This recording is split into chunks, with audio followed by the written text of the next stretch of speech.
শুনতে পাচ্ছ তোমরা?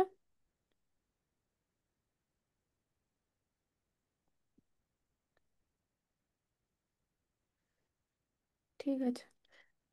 চলো প্রণামন্ত্র। উম, বলো। স্থাপকায় চ ধর্মস্য সর্বধর্মস্বরূপিণে অবতার বরিষ্ঠায় রামকৃষ্ণায় তে নমঃ। ধর্মের সংস্থাপক সর্বধর্মস্বরূপ অবতার শ্রেষ্ঠ হে রামকৃষ্ণ, তোমাকে নমস্কার। এরপর সারদা দেবীর প্রণাম মন্ত্র বলো। यथाग्निर्दाहिका शक्ति रामकृष्णे स्थिता हिया सर्वविद्यास्वरूपान्तां शारदां प्रणमाम्यहम्। অগ্নির দাহিকা শক্তিরূপ শ্রী রামকৃষ্ণে যে শক্তি বিদ্যমান সেই সকল বিদ্যাস্বরূপ শারদাকে আমি প্রণাম করি। এরপর স্বামীজি প্রণাম মন্ত্র বলো। नमः श्रीयतिराजाय विवेकानन्दसूरये सच्चित्सुखस्वरूपाय स्वामिने तापहारिणे। শ্রীমান সন্ন্যাসীরাজ সচ্চিদানন্দ স্বরূপ ত্রিতাপহারী সর্বজ্ঞ স্বামী বিবেকানন্দকে নমস্কার।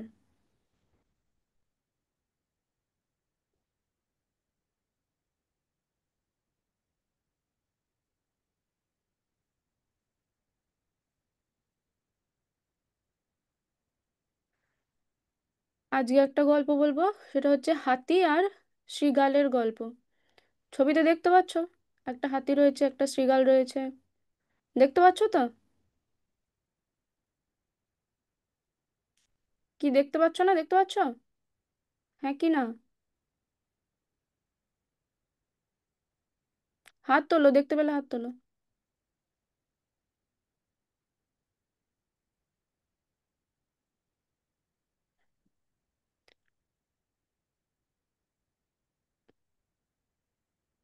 নিমপিট, শিবপুর, তোমরা দেখতে পাচ্ছ না? শুনতে পাচ্ছ আমার কথা? নিমপিট।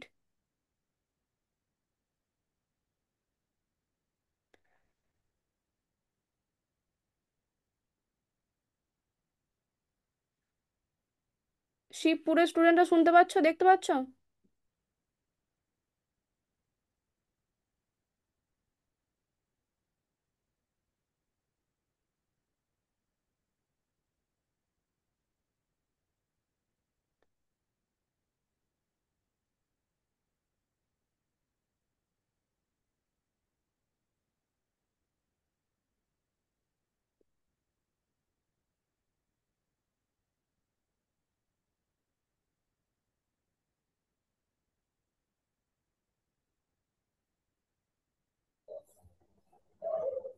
হ্যাঁ ম্যাডাম শোনা যাচ্ছে। আচ্ছা, ঠিক আছে। আহ, তো দেখো, এখানে একটা শিয়াল রয়েছে, একটা হাতি রয়েছে, তাই তো? তো গল্পটা বলি। ব্রহ্মারণ্যে কর্পূর তিলক নামে একটা হাতি ছিল। হ্যাঁ। আর সেখানে কিছু শেয়াল থাকতো। তো হাতিটাকে দেখে শিয়ালরা সব মনে মনে ভাবতো যে এই হাতিটা যদি কোনোভাবে মারা যায় তাহলে এর মাংস দিয়ে আমরা মাস চারেক মতো আরামসে খেতে পারবো। হ্যাঁ, আমাদেরকে অন্য কোথাও আর খাবার জোগাড় করতে হবে না। এই হাতির মাংসটা দিয়ে আমাদের বেশ ভালো মতো চলে যাবে মাস চারেক। তো এইরকম ভাবছে তারা। তো তাদের মধ্যে ওই শিয়ালগুলোর মধ্যে একটা বৃদ্ধ শিয়াল ছিল। সে তখন প্রতিজ্ঞা করলো কি যে সে তার বুদ্ধি খাটিয়ে বুদ্ধির জোরে এই হাতিটার মৃত্যু ঘটাবে। তো কি করবে, তারপরে একদিন ওই ঠগ শিয়ালটা কর্পূর তিলক মানে এই হাতিটার কাছে গিয়ে হাতিটাকে সাষ্টাঙ্গে প্রণাম করলো। দিয়ে বলছে যে দেব অনুগ্রহ করে আমার দিকে একবার দেখুন। শিয়ালটা বলছে। তো হাতি দিয়ে বলছে যে কে তুমি, কোথা থেকে এসছো? তো শিয়ালটা তখন বলল যে আমি একটা শেয়াল, আমি শৃগাল, এই বনেই থাকি। তো বনের সমস্ত পশুরা মিলে আমাকে আপনার কাছে পাঠিয়েছে। তো দেখুন, তখন রাজা হাতি বলছে যে আচ্ছা কেন পাঠিয়েছে বলো। তো বলছে দেখুন, আমাদের মতে একজন রাজা ছাড়া কোথাও বাস করা উচিত নয়। কারণ হচ্ছে রাজা হচ্ছে কি মেঘের মতো, জীবের আশ্রয়। হ্যাঁ, কিন্তু মেঘ যদি বৃষ্টি নাও দেয় তাতেও বেঁচে থাকতে পারা যায়। কিন্তু কোনো দেশে যদি রাজা না থাকে, তাহলে সেই রাজ্য, মানে সেই রাজ্যে বাস করা যায় না, সেই রাজ্য ধ্বংস হয়ে যায়। তো আর তাছাড়া বাঁচতে গেলে প্রথমে একজন রাজার খুব প্রয়োজন, আর তারপর স্ত্রী, তারপর হচ্ছে সম্পদ। কারণ যদি রাজাই না থাকে, তাহলে এই স্ত্রী, সম্পদ এগুলো রক্ষা কে করবে? সব কিছু তো নষ্ট হয়ে যাবে। তাই একটা রাজার খুব প্রয়োজন। তো তখন হাতি বলছে, আচ্ছা সে তো বুঝলাম, কিন্তু তোমরা আমাকেই কেন রাজা হিসেবে বেছে নিতে চাইছো? তো তখন বলছে, দেখুন, এই বন রাজ্যে অভিষেকের জন্য আমরা আপনাকেই রাজার সমস্ত গুণের অধিকারী বলে স্থির করেছি। কারণ হচ্ছে যে যিনি আচরণে এবং প্রথাগত নিয়মে বিশুদ্ধ, যিনি প্রতাপশালী, নীতিবিদ, হ্যাঁ, যিনি ধর্মে স্থির এবং ধর্মমতের অনুসারী, তিনিই তো রাজা হওয়ার উপযুক্ত। আর একথাও মিথ্যা নয় যে এই পৃথিবীতে সৎ চরিত্র খুবই বিরল আছে। বেশিরভাগই সৎ পথে থাকে কি শাস্তি পাওয়ার ভয়ে। তো তাই সব দিক থেকেই আপনি এই পদের যোগ্য বলে আমরা মনে করেছি, তাই আপনাকেই আমরা রাজা করতে চাই। তো তো সুতরাং যাতে রাজ্যাভিষেকের সময় পার হয়ে না যায়, তার জন্য আপনি আমার সাথে তাড়াতাড়ি চলুন। তো হাতি তো নিজের নামে এত প্রশংসা শুনে খুব মানে খুব প্রসন্নিত হয়ে গেল, খুব ভালো লাগছে তার এত প্রশংসা শুনলো। তারপর আবার রাজ্যও পাবে বলছে, রাজ্যাভিষেক হবে তার। তো এই রাজ্যের লোভে সে আকৃষ্ট হয়ে ওই শৃগালের দেখানো পথ ধরে তাড়াতাড়ি যেতে লাগলো। দিয়ে বেগে চলতে চলতে একটা গভীর পাঁকে গিয়ে পড়লো। তো তখন দিয়ে ওই এবার হাতি দিয়ে শৃগালকে ডাকছে যে, বন্ধু একটু পিছন করে তুমি তাকাও, দেখো আমি পাঁকে পড়ে গেছি, আমি তো এখান থেকে উঠতে পারছি না, আমি তো এখান থেকে উঠতে না পারলে মরেই যাব। তো তখন শিয়ালটা একটা বিদ্রূপের হাসি হেসে বলছে যে, মহারাজ কি আর করবেন, আপনার সুর দিয়ে আমার লেজটা ধরে উঠে চলে আসুন। হ্যাঁ, হাতি শিয়ালের সুর ধরে কি মানে শিয়ালের লেজ ধরে কি আর আসতে পারে, উপরে উঠে আসতে পারে? তো বিদ্রূপ করে বলছে। সেই একটা প্রবাদ আছে না যে হাতি কাদায় পড়লে টিকটিকিতেও লাথি মারে, সেই হয়েছে হাতির অবস্থা। তো তখন দিয়ে শিয়াল বলছে যে, আপনি আমার মতো জীবের কথা যেমন বিশ্বাস করেছেন, আপনি তার ফলও ভোগ করুন। হ্যাঁ, তারপর কি হলো? তো শিয়াল তো তুলে দিল না। এরপর হাতি ওই গভীর পাকে থাকতে থাকতে আর উঠে আসতে পারছে না, তো ওখানে থাকতে থাকতে আস্তে আস্তে হাতিটা মারা গেল। দিয়ে ওই বাকি শিয়ালরা সবাই মিলে এসে ওই হাতিটার মাংস খেতে লাগলো। তো এই হচ্ছে গল্প। বুঝলে, এই গল্পটা হিতোপদেশ থেকে নেওয়া হয়েছে। হিতোপদেশ বলে সংস্কৃতের একটা বই আছে, সেই বই থেকে নেওয়া হয়েছে হিতোপদেশের গল্প। তো এই গল্প থেকে আমরা কি শিখতে পাচ্ছি? কি শিখতে পাচ্ছি দেখো, একটা শ্লোক আছে, বলছে, আমি বলবো, আমার পরে তোমরাও বলবে। হ্যাঁ, একটু একটু করে বলছি আমি। यदा यदा असत्संगरहितो, বলো, यदा असत्संगरहितो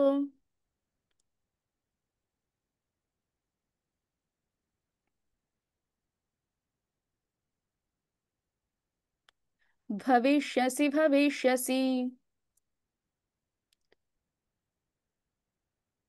तदा असज्जनगष्ठीषु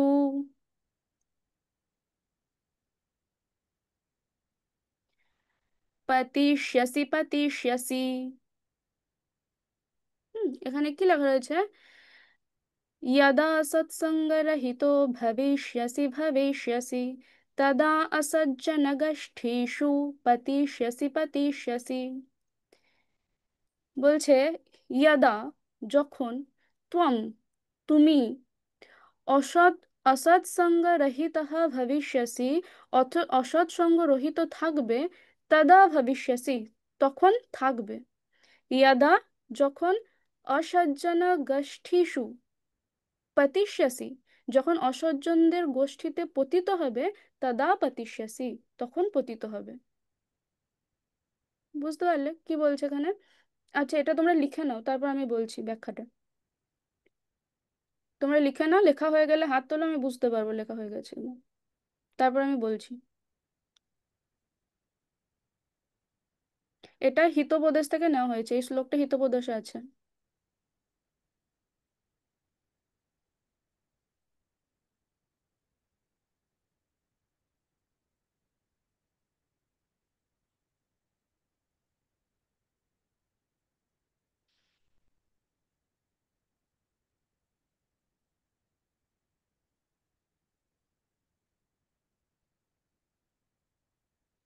এই যে একটা, দেখো, হয়ের মতো দেখছো না, এটাকে হ বলে না, কিন্তু এটা হচ্ছে লুপ্ত অকার বলে।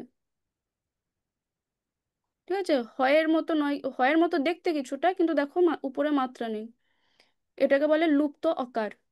মানে এখানে আছে ইয়াদা অসঙ্গ, অসৎ আছে, এখানে তদা অসজ্জন আছে। ঠিক আছে, এটা অটাকে এই এখানে সন্ধি করে দেওয়া হয়েছে। তোমরা বাংলায় সন্ধি পড়েছো? আর তোমরা তো এখন ক্লাস 8, মানে সংস্কৃতেও সন্ধি পড়েছো, তাই তো? তো দেখবে ওখানে ওই সন্ধি, এখানে সন্ধি করা আছে।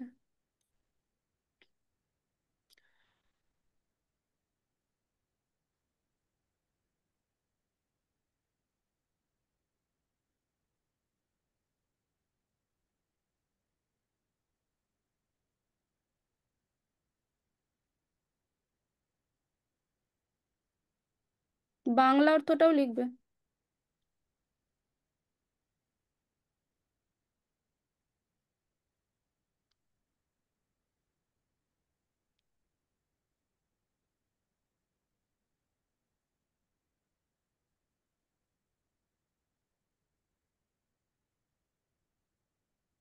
লেখা হয়ে গেছে? হাত তোলো যাদের লেখা হয়ে গেছে।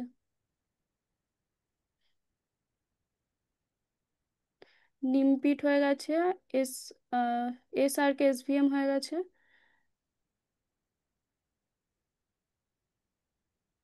বাঁশবেরিয়া হয়ে গেছে। শিবপুর তোমাদের হয়েছে? আচ্ছা, ঠিক আছে। তো দেখো এখানে কি বলছে, যখন তুমি অসৎ সঙ্গ রহিত থাকবে তখন থাকবে, যখন অসজ্জনদের গোষ্ঠীতে পতিত হবে তখন তুমি পতিত হবে। অর্থাৎ কি, অসৎ সঙ্গ থেকে দূরে থাকলে ভয় নেই তোমাদের। ঠিক আছে, কিন্তু অসৎ সঙ্গে পড়লে তোমাদের পতন কেউ ঠেকাতে পারবে না। হ্যাঁ, যদি তুমি তোমরা খারাপ বন্ধুদের সঙ্গ এড়িয়ে চলো, অর্থাৎ যারা ধরো মিথ্যা কথা বলে, খারাপ খারাপ কথা বলে, হ্যাঁ, নিয়ম শৃঙ্খলা ভাঙে, পড়াশোনা ঠিকঠাক করে না, শুধু দুষ্টুমি করে, হ্যাঁ, তোমরা যদি সেই সব বন্ধুদের সঙ্গ এড়িয়ে চলো, তাহলে তোমরা নিরাপদে থাকবে। তোমরা নিজেদের একটা সুন্দর ভবিষ্যৎ গড়ে তুলতে পারবে। হ্যাঁ, নিজেদেরকে সুন্দর ভবিষ্যতের দিকে এগিয়ে নিয়ে যেতে পারবে। কিন্তু যদি তোমরা খারাপ ছেলে মেয়েদের সঙ্গ পছন্দ করো, তাহলে এক সময় তোমরা নিজেরাও দেখবে খারাপ হয়ে যাবে। তখন তোমরাও বিনাশের পথে এগিয়ে যাবে। ফলে কি হবে, তোমাদের উজ্জ্বল ভবিষ্যৎ নষ্ট হয়ে যাবে। বুঝতে পারলে? সুতরাং কি করতে হবে তাহলে? কি করতে হবে সেটা দেখো পরের শ্লোকে বলছে। পরের শ্লোকে কি বলছে, সদ্ভিরেব সহাসীত, বলো, সদ্ভিরেব সহাসীত,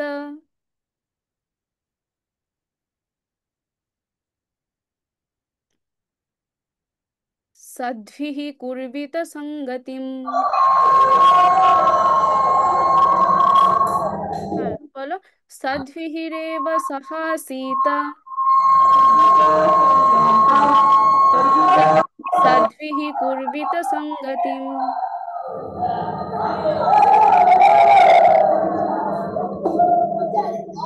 সদ্ভির্বিবাদं মৈত্রীं চ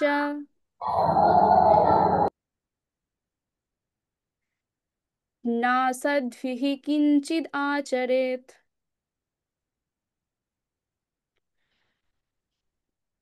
কি বলছে, সদ্ভিরেব সহাসীত, সদ্ভিः কুর্বিত সঙ্গতিম, সদ্ভির্বিবাদं মৈত্রীं চ নাসদ্ভিः কিঞ্চিদাচরেৎ।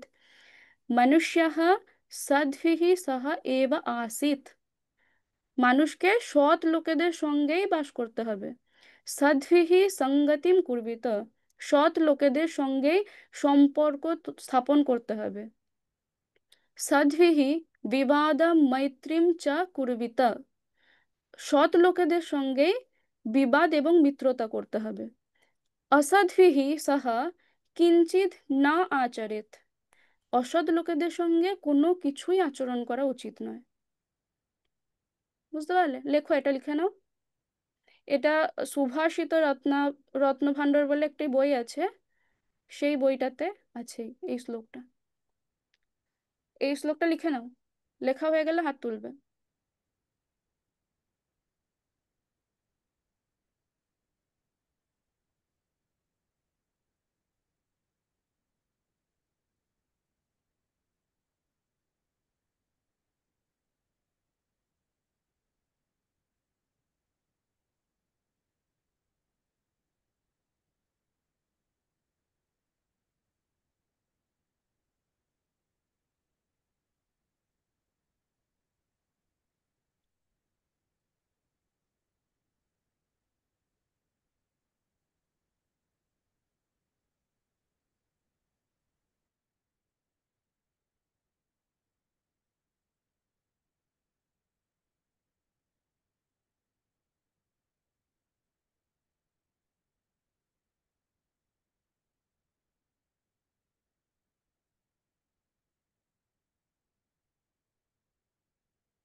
হয়ে গেছে লেখা?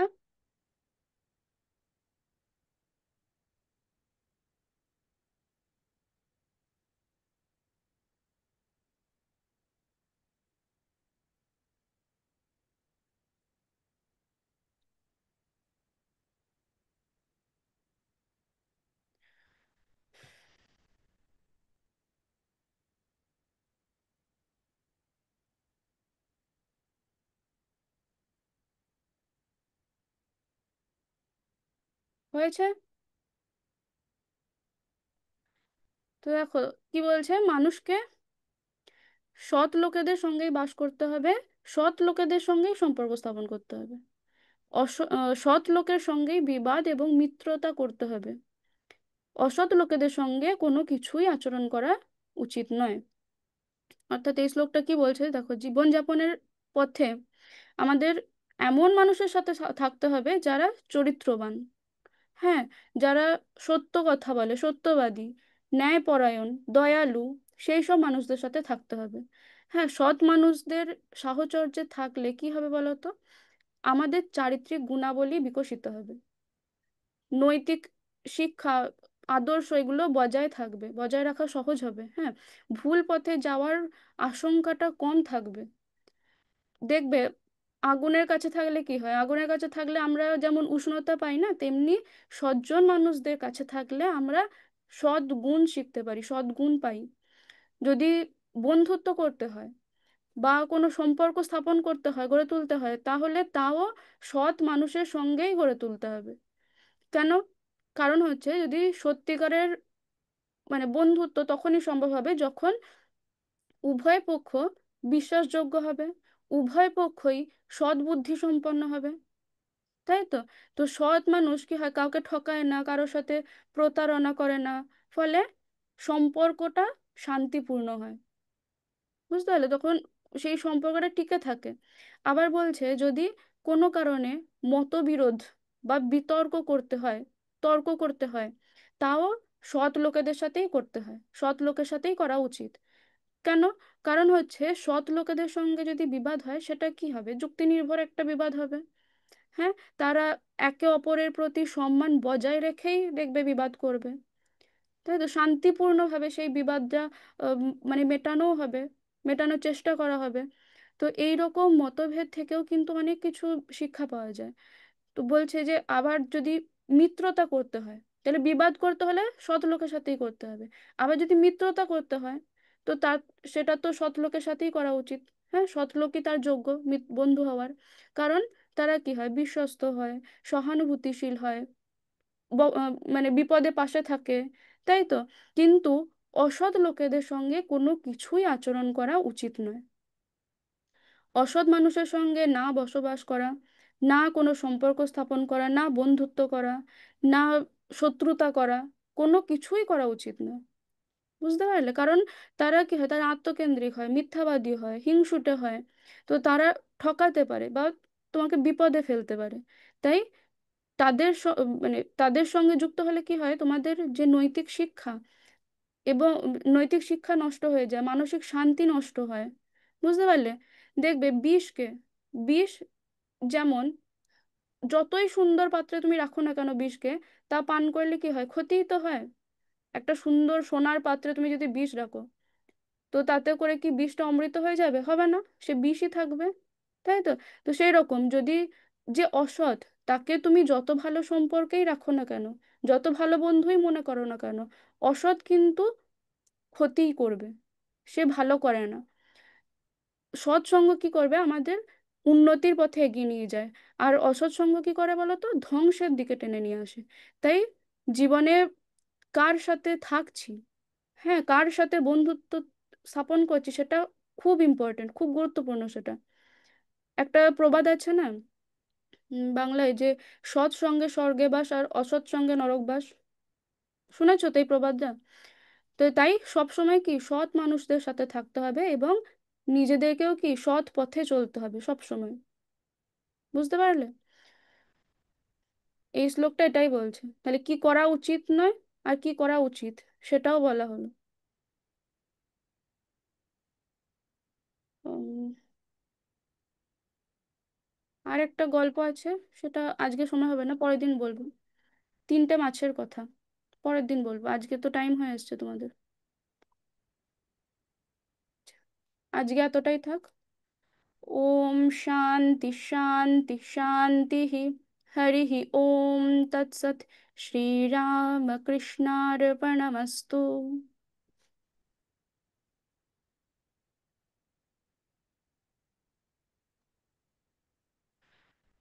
তোমরা অ্যাটেন্ডেন্স গুলো দিয়ে দেবে।